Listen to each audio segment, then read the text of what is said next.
मित्रों नमस्कार। रुद्र न्यूज़ में आपका स्वागत है। आज देश में एक बड़ी घटना हुई है। घटना कल की है, हम उसका एनालिसिस करेंगे। घटना ये है कि ममता बनर्जी की टीएमसी और अखिलेश यादव की समाजवादी पार्टी ने आपस में अलायंस कर लिया है कि 2024 का चुनाव वो मिलकर लड़ेंगे। अब इस अलायंस के होने का क्या असर होगा, सवाल ये है। इस पर आज हम चर्चा करेंगे। सबसे बड़ा असर तो ये है इसका कि इससे विपक्षी एकता को बहुत बड़ा झटका लगा है। जो ये कोशिशें हो रही थी कि विपक्षी एकता की जाए और एक बीजेपी के एक कैंडिडेट के खिलाफ विपक्ष का एक कैंडिडेट हो, जो ये नारा था वो ध्वस्त हो गया है। ये नारा दिया था मुख्य रूप से नीतीश कुमार ने कि अगर हम ऐसा कर लेंगे तो विपक्ष की जीत पक्की है। अब विपक्ष की जीत होती या नहीं होती ये तो चुनावों में ही पता चलेगा, लेकिन एक ऐसा मैसेज जरूर जाता कि अगर विपक्ष सारा एक हो जाता कि नरेंद्र मोदी के सामने एक व्यक्ति खड़ा है जो उसको चुनौती देगा। अब इसको, हालांकि ये पहले से ही क्लियर था कि ऐसा नहीं होने वाला है, लेकिन अब एसपी और टीएमसी ने इकट्ठा समझौता करके इसको फॉर्मली ध्वस्त कर दिया है कि ऐसा नहीं होने वाला है। जैसे इन दोनों के अलायंस से क्या होगा कि टीएमसी अकेले चुनाव लड़ेगी वेस्ट बंगाल के अंदर, दूसरी तरफ बीजेपी होगी और कांग्रेस को भी चुनाव लड़ना पड़ेगा। ये तो है नहीं कांग्रेस अपनी तरफ से कह दे कि मैं अपनी तरफ से चुनाव नहीं लड़ूंगी। कांग्रेस ऐसा कहेगी तो लेफ़्ट ऐसा नहीं मानेगा। लेफ़्ट का तो बहुत बड़ा वहाँ पर असर रहा है। इतने साल उन्होंने 3 दशक तक लगभग राज किया है, तो लेफ़्ट नहीं छोड़ेगा। और अगर लेफ़्ट खड़ा ही होगा तो जैसे त्रिपुरा में लेफ़्ट और कांग्रेस का अलायंस हुआ था और पिछले चुनाव में भी लेफ़्ट और कांग्रेस का अलायंस हुआ था, हालांकि सीट एक नहीं मिली थी, लेकिन इस बार भी वेस्ट बंगाल में लेफ़्ट और कांग्रेस का अलायंस होगा। तो लड़ाई जो है वो 3 तरफा तो हो ही जाएगी वेस्ट बंगाल के अंदर। तो 1 to 1 का कंसेप्ट तो नहीं चला। उसी तरह से उत्तर प्रदेश के अंदर भी लड़ाई जो है वो 4 तरफा हो ही जाएगी। एक तरफ बीजेपी जो रूलिंग पार्टी है, एक तरफ समाजवादी पार्टी जो मेन अपोजिशन पार्टी है, एक तरफ एक और इफेक्टिव पार्टी है बीएसपी जिसने कह दिया है कि वो अकेले चुनाव लड़ेंगे, और कांग्रेस को भी मैदान में कैंडिडेट तो उतारने ही पड़ेंगे जब अलायंस नहीं होगा। तो 4 तरफा पार्टी हो गई। तो 1 to 1 का जो फार्मूला नीतीश ने दिया था वो तो इस समाजवादी पार्टी और टीएमसी की घोषणा के बाद समाप्त हो गया। अब दूसरी बात कि इससे टीएमसी को क्या लाभ होगा। टीएमसी को ये समझौता करने से ये लाभ होगा कि इसके लिए बीजेपी के लिए दिक्कत खड़ी होगी। टीएमसी मतलब ये कुछ लोगों की समझ में नहीं आएगा कि समाजवादी पार्टी का तो वहाँ कोई लेना देना नहीं है, तो समाजवादी पार्टी के साथ समझौता करके टीएमसी को क्या लाभ है।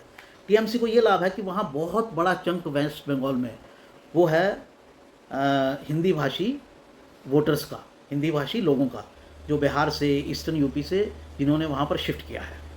और ये जो हैं ये बेस बन गए हैं बीजेपी के। बीजेपी ने इनको अपना एक तरह से बेस बनाया हुआ है जो हिंदी भाषी लोग हैं। उन्हीं की वजह से बीजेपी, हालांकि जो पिछले विधानसभा चुनाव हुए थे उनमें अच्छा प्रदर्शन कर पाई थी, मात्र छोटी सी पार्टी होने से वो सीधा मेन अपोजिशन पार्टी हो गई थी। और अब पिछले लोकसभा में उसको वहाँ पर अच्छी सीटें मिली थी, 20 से कुछ ही कम, 18 थी सीटें मुझे एग्जैक्टली ध्यान नहीं है, लेकिन इस बार भी वो उसी के आधार पर अपना परफॉर्मेंस करना चाहती है। अब ये हिंदी भाषियों को अपने साथ मिलाने के लिए ममता की पार्टी जो है वो हिंदी भाषियों के बहुत खिलाफ बोलती थी, पिछले चुनाव तक ऐसा ही रहा, लेकिन अब उसको लगता है कि मुझे हिंदी भाषियों को भी साथ मिलाना चाहिए। तो मेरे कहने से तो वो नहीं आएंगे, लेकिन हिंदी भाषी जो नेता हैं जैसे मुलायम सिंह यादव मुलायम सिंह यादव के बेटे अखिलेश यादव उत्तर प्रदेश में, तो उनको अगर उनके साथ मेरा अलायंस हो जाएगा तो हिंदी भाषी भी मुझे वोट देगा। यानी मुलायम सिंह जाकर अगर प्रचार करेंगे वहाँ पर, माफ़ कीजिएगा मुंह से मुलायम सिंह का नाम इतना ज़ोर से चढ़ा हुआ है कि मुलायम सिंह यादव ही बोले जाते हैं। अखिलेश यादव जो प्रचार करेंगे अगर जाकर वेस्ट बंगाल में, तो इसका लाभ ममता को होगा और हिंदी भाषी वोट जो है वो भी कुछ संख्या में उसकी तरफ आएगा, जिससे उसकी पकड़ मजबूत होगी और वो ज़्यादा सीटें हासिल करने में कामयाब होगी। ये जो है वो ममता बनर्जी की रणनीति है समाजवादी पार्टी के साथ अलायंस करने में। अब इसमें अखिलेश यादव को क्या लाभ होगा। अखिलेश यादव को वैसे कोई विशेष लाभ नहीं है। उत्तर प्रदेश में बहुत ज़्यादा बंगाली स्पीकिंग लोग नहीं हैं, बहुत कम हैं, बहुत बहुत ही कम हैं, उनका कोई लाभ नहीं है। लेकिन अखिलेश की एक चीज़ जो है वो थोड़ी मजबूत होगी कि मुस्लिम वोट जो है वो ऑलरेडी मुसलमानों के नेता हैं। मुसलमानों ने पिछले विधानसभा में जितने ज़ोर शोर से उनको वोट दिया वैसा पहले कभी नहीं दिया, और उन्होंने पूरा का पूरा जो वोट बंटता था मुसलमानों का समाजवादी पार्टी और बीएसपी में, बीएसपी को लगभग उन्होंने नकार दिया और पूरा वोट जो है वो अखिलेश यादव के पास चला गया। लेकिन फिर भी अगर ममता वहाँ आकर कुछ प्रचार करेंगी, हालांकि ममता पिछली बार भी प्रचार करने गई थी और एक रैली के बाद कुछ ज़्यादा कर नहीं पाई, और जैसे ही ममता आई तो बीजेपी ने सवाल उठा दिया, देखो वो दीदी आई है जो वेस्ट बंगाल में हिंदी भाषियों के खिलाफ गलत बयानी करती है। तो एक ही रैली के बाद वो वापस चली गई थी। तो कोई विशेष लाभ नहीं है अखिलेश को, लेकिन मुस्लिम वोटों के अंदर वो कह सकते हैं कि मुस्लिम प्रस्त माना जाता है ममता बनर्जी को, तो थोड़ा सा मुसलमानों का वोट और कंसोलिडेट होगा अखिलेश यादव को। हालांकि इसका बहुत अधिक जो है वो प्रचार नहीं होगा। तीसरा जो इसका असर पड़ेगा वो ये है, जैसा मैंने कहा कि राहुल गांधी की छवि को जो है झटका लगेगा, और ये बात स्पष्ट हो जाएगी कि राहुल गांधी को सभी विपक्षी दल जो हैं अपना नेता मानने को तैयार नहीं है। राहुल गांधी की इसमें जो निजी खामियां हैं वो भी हैं, और लोग मानने को तैयार नहीं है, मानते हैं कि हम इससे पहले से राजनीति में हैं, पहली बात, और ये हमसे जूनियर है, दूसरी बात, तो हम इसको अपना नेता क्यों स्वीकार करें। और ये बात सच भी है। जब राहुल गांधी कांग्रेस में कुछ नहीं थे या उन्होंने अपना पर्दापण नहीं किया था, तो ममता बनर्जी ने लेफ्ट के खिलाफ पश्चिम बंगाल में पूरा अभियान चलाया था, और अकेले जो है पार्टी के सपोर्ट के बिना एक अलग पार्टी बनाई और वहाँ पर चुनाव जीती। तो ममता का जो पॉलिटिकल एक्यूमेन है, ख़ासतौर से अगर वेस्ट बंगाल के संदर्भ में कहा जाए, तो निश्चित रूप से राहुल गांधी से ज़्यादा दिखता है। राहुल गांधी तो बहुत ज़्यादा कुछ चुनाव जीतते दिख नहीं रहे हैं। जहाँ भी कांग्रेस पार्टी चुनाव जीत भी रही है वो इतर कारणों से जीत रही है, राहुल के करिश्मा की वजह से नहीं जीत रही है। हिमाचल प्रदेश का ही उदाहरण ले लें। लेकिन ममता बनर्जी का अपना करिश्मा है। उसी तरह से उत्तर प्रदेश में अखिलेश यादव का अपना करिश्मा है। वो कितना बड़ा करिश्मा है कि उनको सत्ता में ला पाए चाहे नहीं ला पाए, लेकिन करिश्मा तो है ही, और अपने बूते पर वो एक बार सत्ता में आ भी चुके हैं, इससे भी इनकार नहीं किया जा सकता। 2012 से 17 तक की जो सरकार थी उसमें अखिलेश की जो भूमिका थी वो अपने पिता से ज़्यादा थी।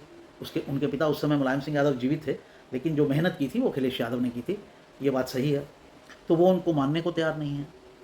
तो कुल जमा इनके समीकरण से जो चीज़ें उभरी वो ये कि वेस्ट बंगाल में ममता अपने आप को और सुदृढ़ करना चाहती हैं, हिंदी भाषियों के वोट लेना चाहती हैं, उत्तर प्रदेश में मुस्लिम वोटों को और कंसोलिडेट करना चाहते हैं अखिलेश यादव, और तीसरा जो है ये दोनों ही लोग राहुल गांधी को अपना नेता मानने को तैयार नहीं है।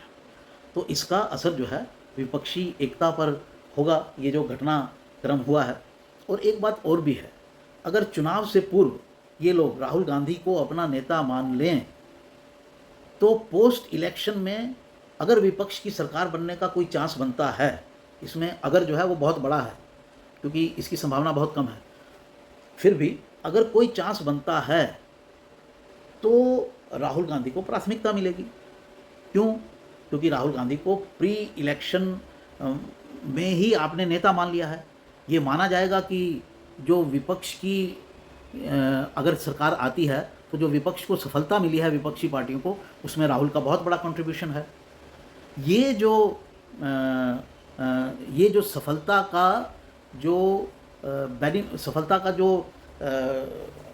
सफलता की जो राहुल को ये जो मिलने की संभावना है, सफलता का क्रेडिट जो राहुल को इस परिस्थिति में मिल जाएगा, वो ममता बनर्जी और अखिलेश यादव उन्हें देने को तैयार नहीं है। अब देखिए, जो मैक्सिमम पोटेंशियल है ममता का वो है 42 सीटें वेस्ट बंगाल में स्ट्रॉन्ग हैं, जीत सकती हैं। 35-36 तो कहा ही जा रहा है कि वो जीतेंगी। दूसरी तरफ जो है अखिलेश का पोटेंशियल तो और भी बड़ा है, 80 सीटों का। हालांकि वहाँ योगी जी की सरकार बहुत अच्छी चल रही है, लेकिन अगर मान लीजिए कि वो भी 25-30 सीटें निकाल लेते हैं और ममता भी 35 के आसपास पहुँचती है, तो ये 50-60 सीटें 60 सीटें के आसपास पहुँच जाते हैं, ये दोनों ही। और देश में ऐसा और कोई अलायंस नहीं है जिसके पास 60 सीटें हों। जैसे कांग्रेस के बारे में भी कहा जा रहा है कि कांग्रेस इस बार, जो पिछली बार उनके पास 52 के आसपास सीटें थी, 52 थी, 54 थी, जितनी भी थी, उससे भी 20 सीटें वो कम आ सकती है। क्यों? क्योंकि इनमें, इन 54 सीटों में या 52 सीटों में जितने भी हैं, 50 से ऊपर सीटों में बड़ी संख्या में सीटें केरल से थी और तमिलनाडु से थी। तमिलनाडु में तो कांग्रेस का कोई आधार बचा ही नहीं है, वो तो सिर्फ डीएमके के बस पर है, डीएमके के बल पर है कि जो उनको सीटें मिल जाए मिल जाए। और डीएमके उनको कितनी सीटें देती हैं इस बार, ये देखने वाली बात होगी। तो वहाँ तो सीटों की संख्या घटेगी, उसी तरह से केरल में भी सीटों की संख्या घट सकती है। प्राप्ति कहाँ होगी ये दिख नहीं रहा है। तो इसलिए कुछ लोगों का अनुमान है कि कांग्रेस की सीटें कम हो सकती हैं। तो अब ऐसे में क्या कॉम्बिनेशन बनता है, और ऐसे में टीएमसी और समाजवादी पार्टी की अगर कंबाइंड सीटें कांग्रेस से ज़्यादा हो जाती हैं तो निश्चित रूप से वो अपना दावा पेश करेंगे, या प्रधानमंत्री का दावा नहीं होगा तो कम से कम सेकंड नंबर की बड़ी पार्टी हो जाएंगी, तो बड़े पद प्राप्त करने की कोशिश करेंगे। तो इसलिए वो कांग्रेस के साथ आने को तैयार नहीं है, और इनके इस स्टेप की वजह से पूरा विपक्ष जो है वो बिखर गया है। विपक्ष में अब 5 धाराएं नज़र आ रही हैं, एक की बजाय 5 धाराएं।